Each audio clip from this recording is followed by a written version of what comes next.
Hello, welcome to the first video of my YouTube channel. If you follow me on my Instagram or TikTok, thanks so much for following me over here. And I'm really excited to share with you longer format, science-backed fitness content. For those of you who don't know me, my name's Sophia, and I currently work as a scientist and an online coach. There's two reasons why I decided to start my YouTube channel, but one was that women are really underrepresented in the science-backed fitness community, and I feel like that makes it a lot more intimidating to other women. And then also, I just feel like it's so difficult for me to capture everything that I want to say in a 30-second to a minute-long video on my other social media channels. So yeah, I'm so excited to start sharing some science-backed fitness content with you. Okay, so a lot of women care about this topic, so I think this is a great topic to start my YouTube channel off with. And I'm gonna go into what exercises are the best for activating the glute maximus. So the glutes consist of 3 different muscle groups. We have the glute maximus, the glute minimus, and the glute medius. The glute maximus is the muscle group that's primarily responsible for giving you the size and the shape. So I'd advise you to focus on training this muscle group. The glute maximus does primarily hip extension, so think movements like the hip thrust or the squat. However, of course, there are various exercises that might activate the glute muscles the most. So it's good when you want to grow your glutes specifically to choose movements that primarily activate the glute maximus. So this study is a systematic review, and a systematic review means it's basically a research paper that compiles information from several different studies. I love systematic reviews because I don't have to go through and find 20 plus studies on my own. Instead, it's all there for me in an easily accessible format. However, I would say if you are not somebody who has practiced reading research papers, these can be really dense to read. So it's nice to have somebody to break it down for you.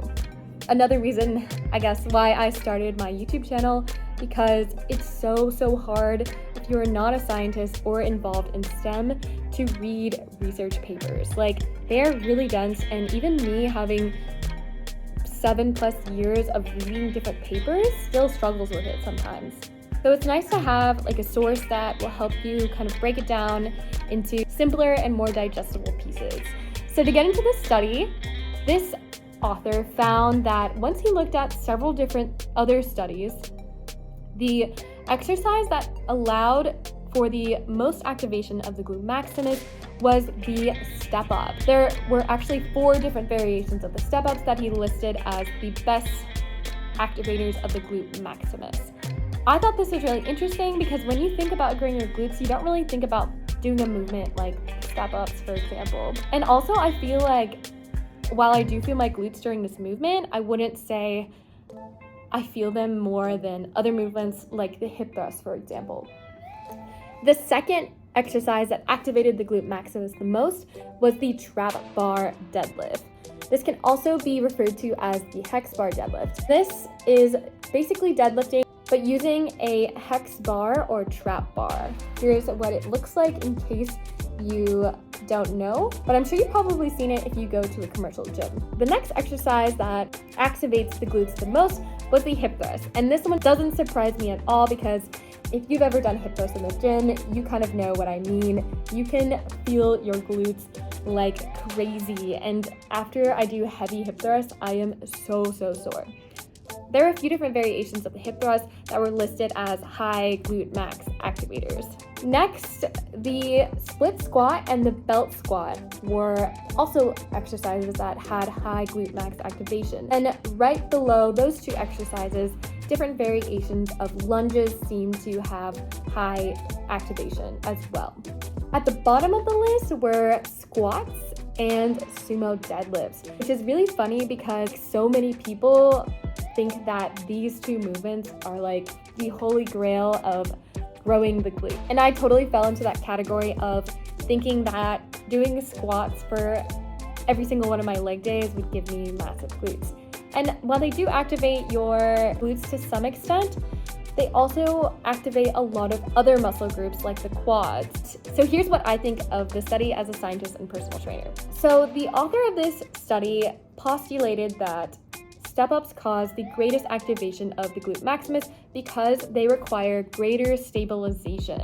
But unfortunately, the step-ups are one of the hardest movements to load. If you've ever done a step-up, you probably know it's already so hard to do with no weights. Think about trying to add maybe 25, 50, or even 100 pounds. That's almost impossible. At least for me it is. While this movement does activate the glute max very well, it is extremely hard to load and progress. And the more advanced you are in your weightlifting journey, you know that progressive overload is so important. So my recommendation would be to move down on the list of the exercises that activate the glutes the most and focus on exercises like the trap bar deadlift, lunges, and hip thrusts, because these are a lot easier to load and progress in the gym. I would program one of these as the primary compound movement in my glute workouts. If you thought this was helpful at all, make sure you subscribe to my YouTube channel. And if you would like me to break down or give an overview of another topic with science, then comment that below and I'll do my best to get around to it.